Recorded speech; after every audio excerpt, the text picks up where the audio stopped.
The peculiar tragedy of BTC is not that it failed to conquer the world, but that it abandoned the only weapon with which conquest is possible: utility. An asset that exists merely to be hoarded is not a revolution. It is a trinket. And trinkets, however feverishly admired in their season, are eventually relegated to drawers beside obsolete toys and forgotten enthusiasms. Speculation is not a foundation. It is a mood. Moods shift. Prices flutter. Crowds chant and disperse. What remains, when the applause fades, is the question no one in the frenzy wishes to ask. What is it for?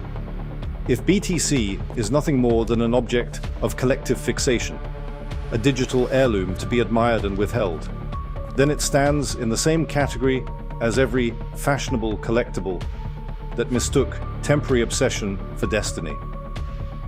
Markets can be entertained. They cannot be sustained on boredom.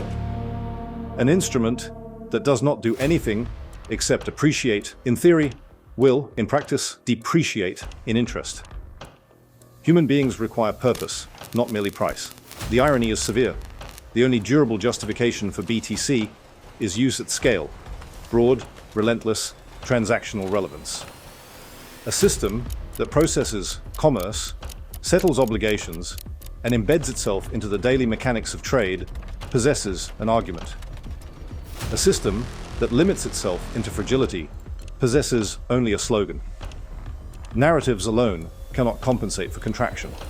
One may proclaim digital gold, pristine collateral, immaculate scarcity, but scarcity without function is merely absence. To claim the future of finance, one must be capable of handling finance. To promise replacement, one must be structurally equipped for expansion. Grandeur of language cannot substitute for throughput.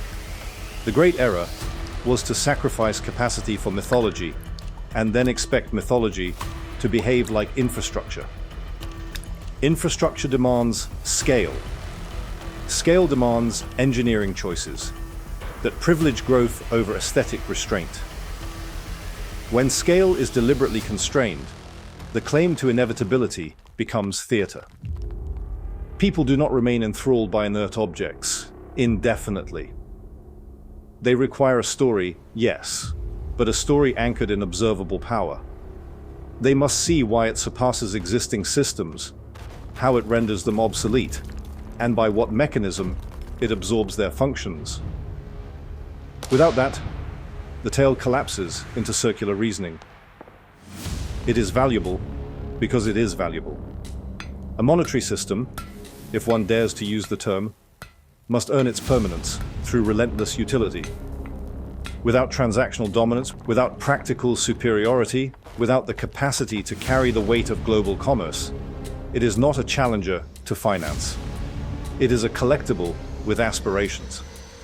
And collectibles, however fervently defended, eventually meet the indifference of time.